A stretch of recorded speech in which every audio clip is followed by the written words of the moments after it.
Aloha, good morning, everybody. I'm very excited to be here back in Hawaii. I grew up here in the 70s and 80s, and it's really quite a thrill to come back here now and to talk about cannabis with all of you.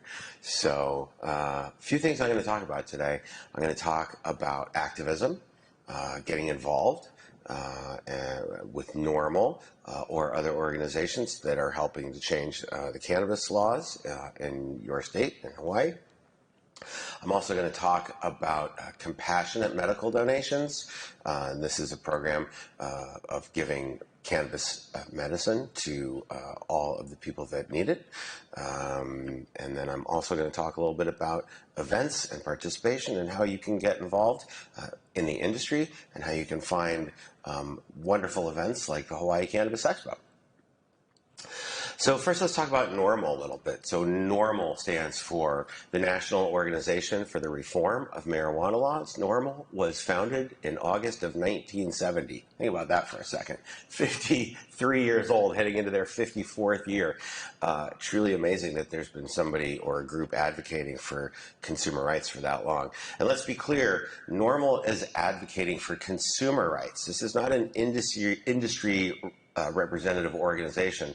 NORML represents us, we the people. It's we the people that want to be able to consume, have a safe place to do it, pay appropriate taxes, and these are many of the issues that NORML has been working through nationally and federally for 53 years now. So it represents us, we the people. So I'm going to talk about NORML here for a little bit.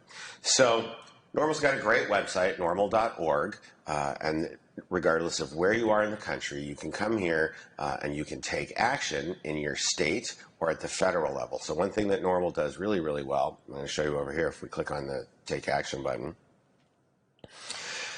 These are some of the federal priorities that are going on nationwide. So NORML is currently working on all of these issues, stopping federal housing discrimination against lawful cannabis users. It's very important. Letting the VA doctors recommend medical cannabis in a military spending bill. Supporting the Safer Banking Act. Telling your representative to support the CURE Act.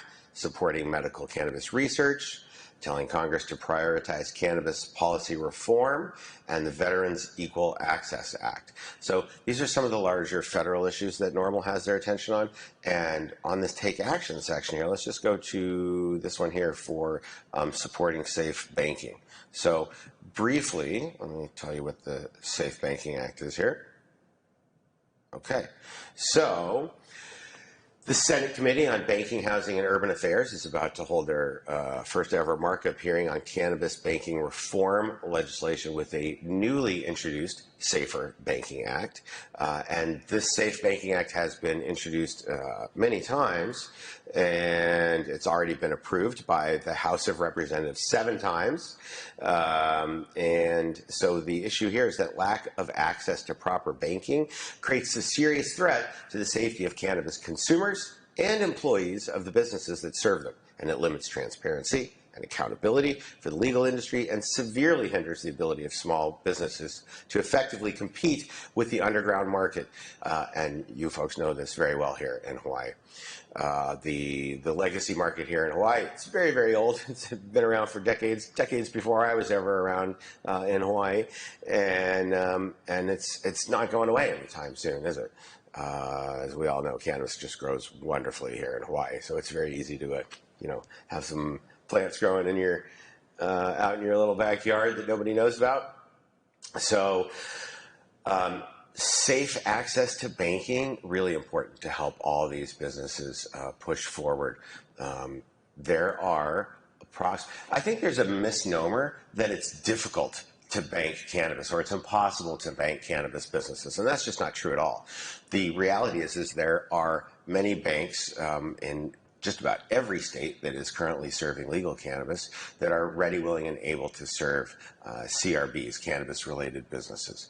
So There's approximately 14,000 financial institutions in the United States, including banks and credit unions, and somewhere maybe around 700 or so of those are currently providing services to cannabis businesses. So there's, they don't really put out a lot of advertising to say, oh, come here, bring your business here. There's no billboards for banks saying, bring your cannabis business here. Most of the banks that are doing it, and they're just not all that vocal about it. And it takes a bit of an effort. There's more of an effort to bank a cannabis business than any other business. So as you all probably know, if you were to deposit $10,000 into your checking account or anywhere, the bank automatically files notification with the government that, hey, there's a large movement of money here. And they do that in the form of a SAR. It's a suspicious activity report. It's not always suspicious, that's just what they call them. But there are certain triggers where reports need to get filed with the government. And banks have a responsibility of KYC, which is to know your customer, and AML, which is anti-money laundering. So the banks are required to know who their customers are and to know what kind of business their customers are in and where this money's coming from. It's how it's getting into our financial system. So there's extra effort for banks that are willing to serve cannabis businesses, extra effort on their reporting and on the things that they have to do. So fees are slightly higher for cannabis businesses. There's more work for the bank to do for your account. But there are absolutely banks all across the country ready, willing, and able to serve. I'm not a banker. I'm not in the banking business. However, I do know a lot of people that are in the banking business, and I have partners, nationwide partners that have access to the banks that you're looking for. So if you're ever looking for a bank in your state, you can hit me up, text message me. I'll get you some introductions in your state to help you find some banking. So as I mentioned, I'm not a banker myself, but I'm actually in the payments business. So when I go to set somebody up for payments, whether it's a dispensary or an e-commerce cannabis business or something like that, usually one of my first questions is, well, what's your banking situation?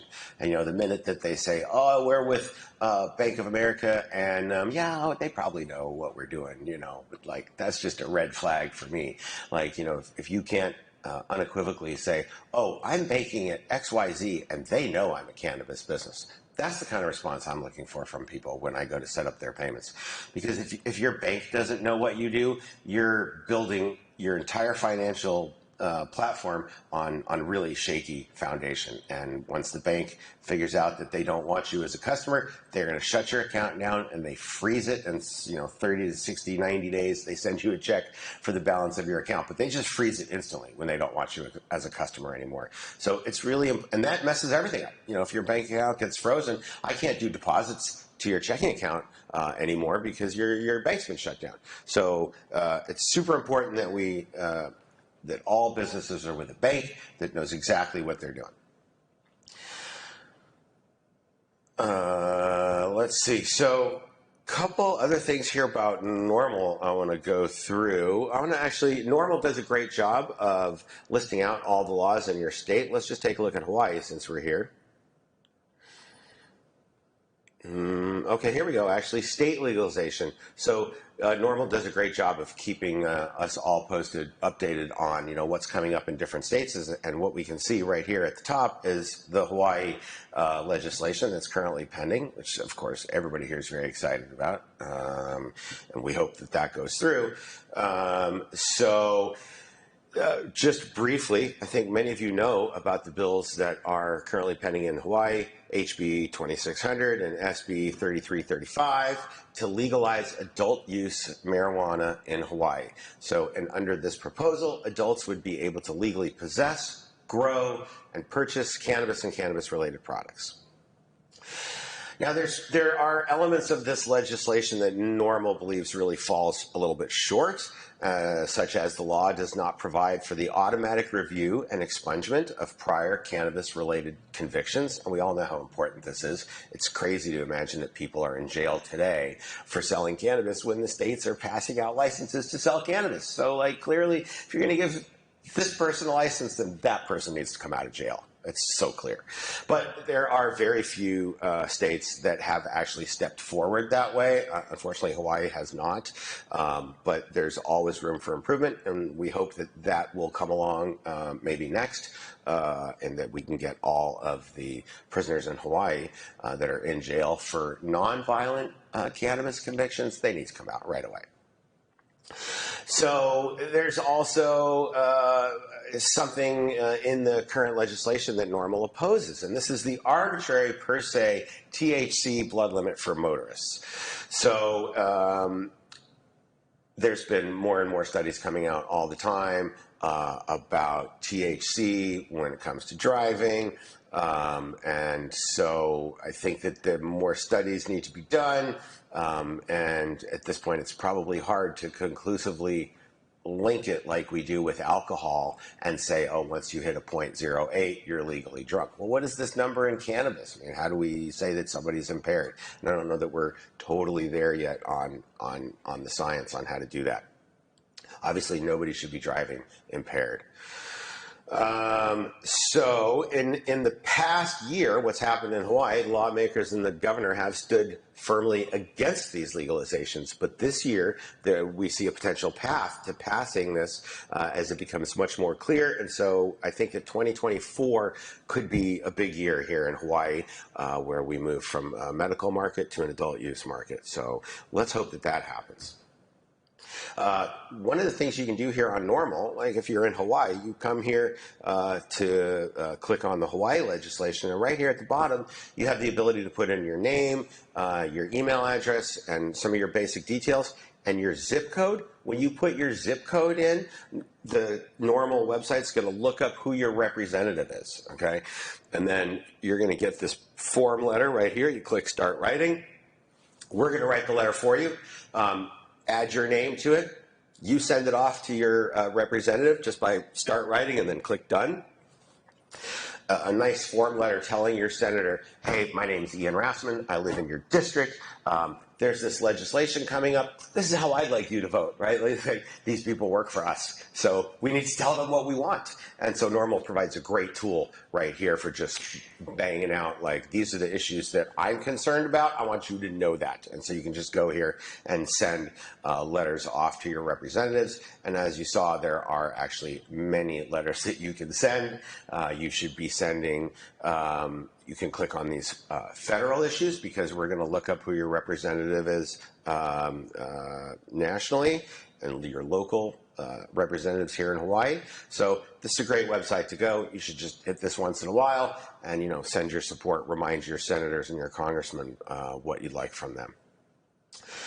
So moving on a little bit, we were talking here about I want to talk a little bit about activism when it comes to cannabis medical donations. So the way that NORML is organized is it's very much like our government. We have local city, state, and federal representation, right, here in the United States. NORML is really structured the same way. There's a national NORML, so the website that we're looking at here right now. And then there's also state level chapters like California NORML. Of course, there's a Hawaii NORML.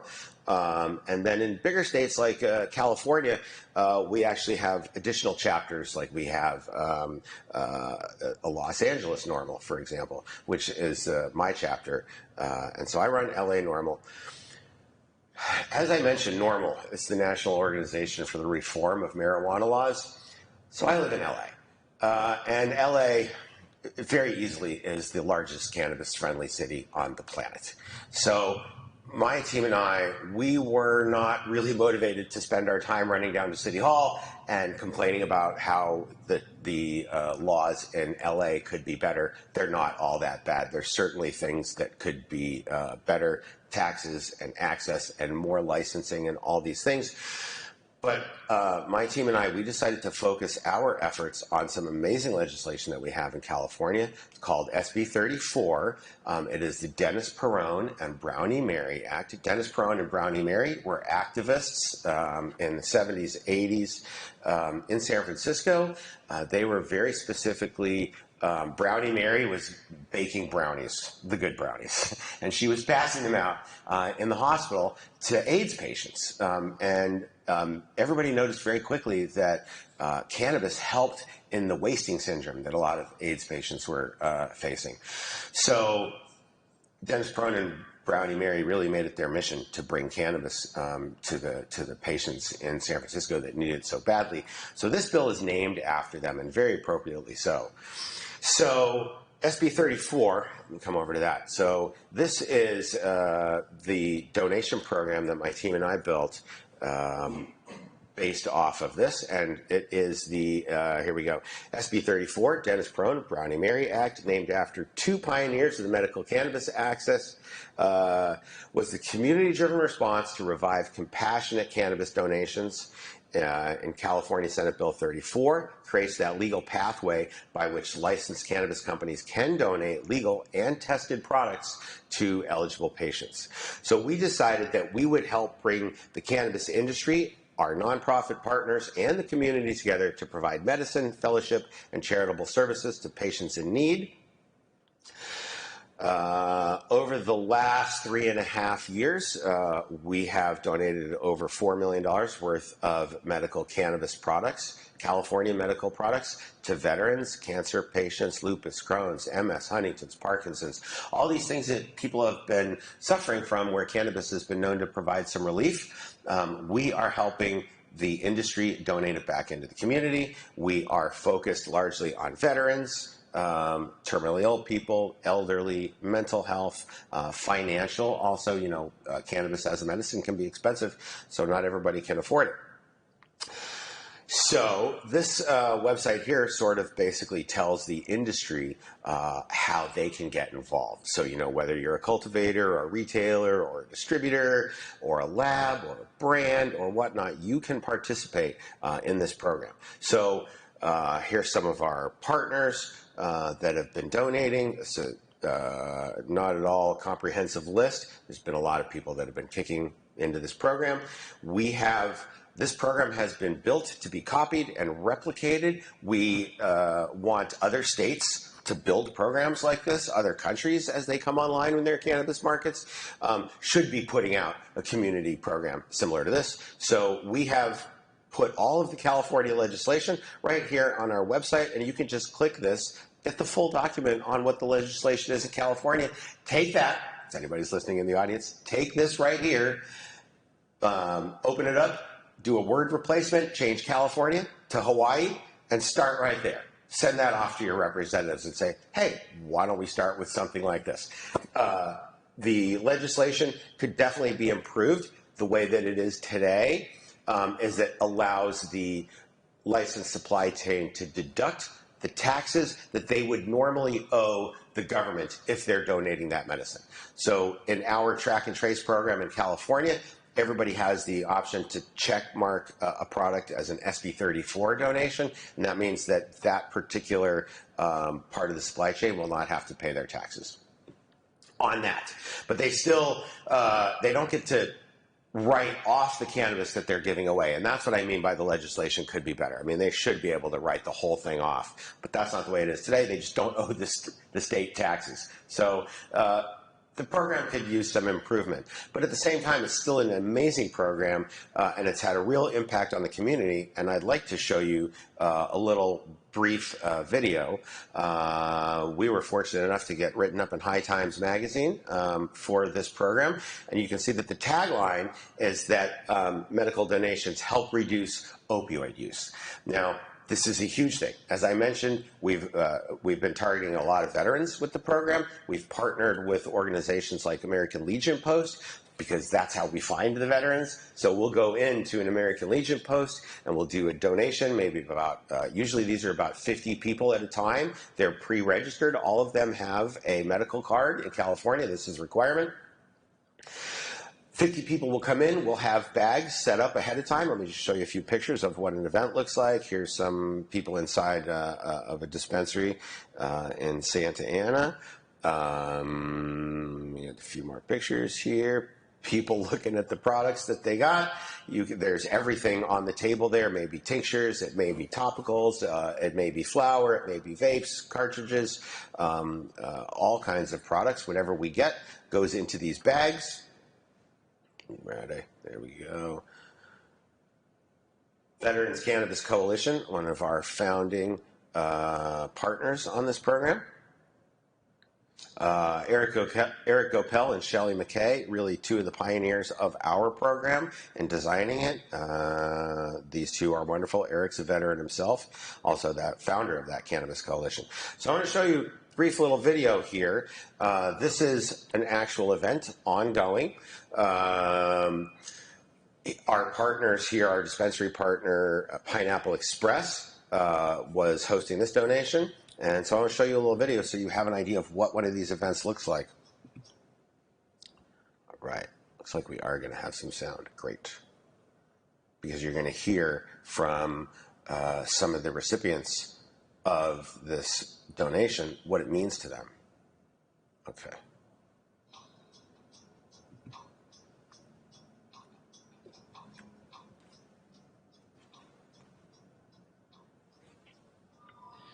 CEO, President Pineapple Express, Sean, for your parent and your community in Monterey Park. We just want to let everyone know, we have a great thing going on here with Team Built for Those, and with the Veterans Promise and Pineapple Express. We're trying to bring more light into the community, help out veterans give away food, and also give away cannabis for their certain needs for the SB 34 that don't allow us to do that. A lot of people don't know, but we got here. Testify to this. Well, no, American legions are not funded by the government. Cannabis is all self-funded. A lot of people have this misconception that, oh, it's the American Legion, and they were probably getting some sort of government aid or something. It's not. So we're trying to bring more attention to that, trying to get the spread the word, support the local American Legion, not just here. Next. They're honoring our responsibility, especially as folks themselves.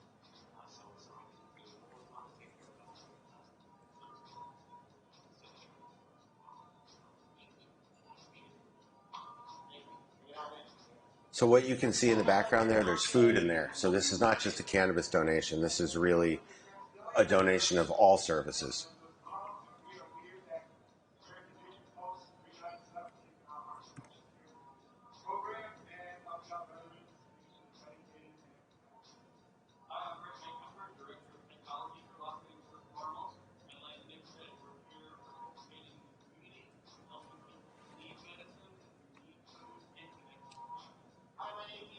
I'm the executive director of NORML, and we are here today bringing love to our city. We went to start off 2021.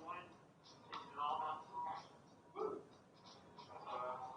Delivery retailer was the last stop in the supply chain to get patients to medicine. So here we are getting veterans some much needed relief and quality of life improvement with beautiful legal licensed cannabis products.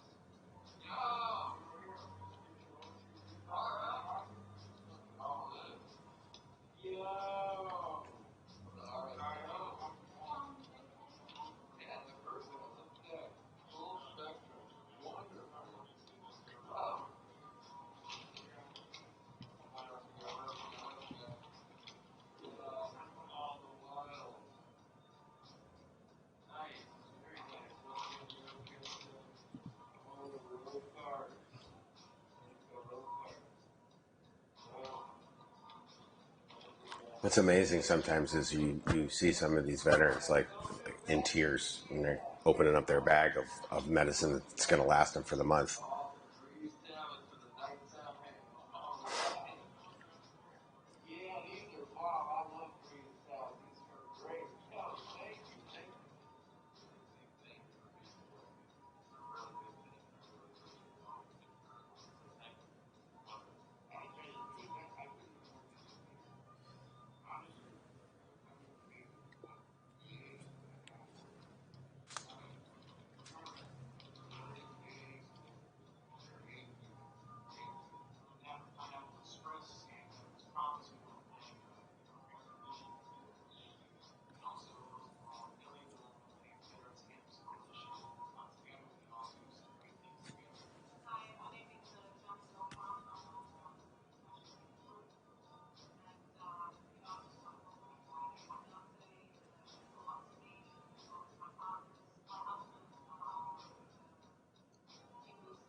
So I'm going to stop right there. But what I hope you were able to see here is all these patients really getting jazzed up about this donation bag. As we talked about, cannabis can be very expensive, and a lot of people need it on a regular basis. So this program has really been set up to be copied, replicated, and spread out across the country.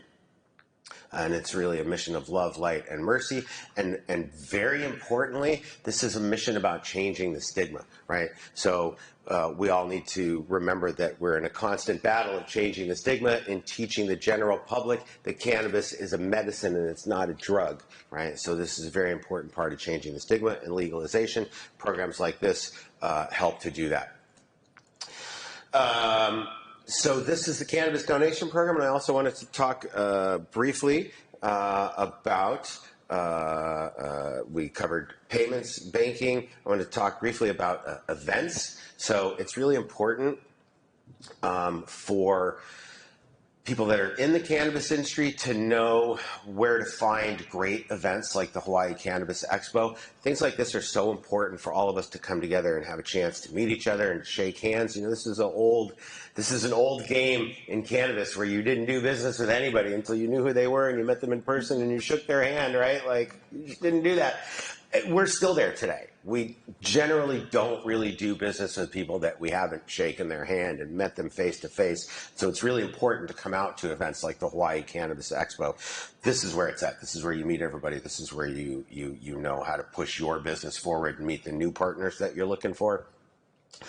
So I go to a lot of events. I travel all around the world going to cannabis events. I think I went to about a dozen countries last year, hitting cannabis events all over the place. I've got a lot of things lined up again this year. People are always asking me, how do I even know where things are? It's a lot of exhaustive Google research, you know, hitting Google and what's going on this month in Oklahoma, or what's going on in Texas. Nothing, by the way, in Texas, or what's going on in, you know, this part of the world. So I was writing all this down on really just like a list for myself, plugging it into my Google Calendar so I knew where I was going. And people were asking me, how do you always know? And can you tell me when you know about these events? And so I started sending out an email every couple of weeks about, hey, these are the events coming up. This is what I'm going to. You might be interested in this. And then the pandemic hit and the events went to zero. And as soon as the pandemic hit, I basically started taking my newsletter, and I had this website built that basically I could load all the events that were coming up onto this website and make one-stop destination for people to find out what's going on. So it's chronological. You can skip ahead in the months. It shows you a typical calendar. These are all the days where there's some events going on. It starts listing them out chronologically. So, of course, today the Hawaii Cannabis Expo is on. And then coming up, again, we have Hawaii Cannabis Expo. Champs Trade Show is coming up. Imperious, Connecticut Cannabis Expo, iSpire, HempCon, FlowerCon. These are all the things that are going on around the country and around the world. And if you come into something like the Hawaii Cannabis Expo and you're like, oh, that looks interesting, I want to go to that, you can expand it out here. And what you see happens is it pulls all the data from the Hawaii Cannabis Expo. You can read a little bit about what the expo is, you know, the time, you got the address over here. And then this feature, very cool, you click add to your calendar, and it imports all those details, the address, the time, and everything, right into your own personal calendar, your own cell phone, so that when you land in Honolulu, you're like, where am I going? Oh, I know where I'm going, Blaisdell, and you go. So this is, it's available for free. If you have events, let me know. I'll put them on there, and if you're just looking for events, come and check it out. It's a very comprehensive list on everything that's going on around the world, that in my humble opinion, these are the events that you should have on your radar to go take a look at. That's really all I have for you today. It's really been quite a thrill to return to Hawaii, return to the land that I grew up in, you know, so many decades ago, and I'm quite excited about all the changes that are coming for Hawaii. I think big things are in store for Hawaii's cannabis market, and after meeting so many of the participants here at the Hawaii Cannabis Expo this weekend, I'm impressed with all the amazing people that are involved in this industry here. And so I encourage you all to stay involved, know what's happening here in Hawaii and federally. NORML will keep you updated on that. You can sign up for our newsletter. We'll let you know when there's things coming up in Hawaii that you should notify, come back to our website, send a letter to your senator. So we'll keep you posted on all that. So come check us out at norml.org. The cannabis event calendar, business calendar, is available at rassman.com, rassman.com/events. You have all my contact information up here. You can call me, text me, and get in touch with me. As I mentioned, I'm a payments expert, so if you're looking for payments in dispensaries or e-commerce or really anything that's cannabis related or psychedelic related, you can hit me up. That's what I do, payments. So once again, super pleasure to be here in Hawaii today. Mahalo, mahalo nui loa, and I'm just thrilled to be here today. Thank you all so much. Quick question. Yes. You said there's a NORML chapter in Hawaii? Yes, there is. Oh, that's great. How can we go about getting in touch with the NORML chapter so possibly we can get them a booth at the next event? Yeah, absolutely. So share these great tools with everybody. Yes, right over here we got on our chapters page. If you go to norml.org, chapters, you're able to click on the states, and I'm not sure why Hawaii is not being listed here. I have Hawaii NORML's contact information. I'll give it to you. I'll connect you up with them for sure. Yeah, absolutely. Any other questions? All right. Again, mahalo nui loa. Thanks, everybody.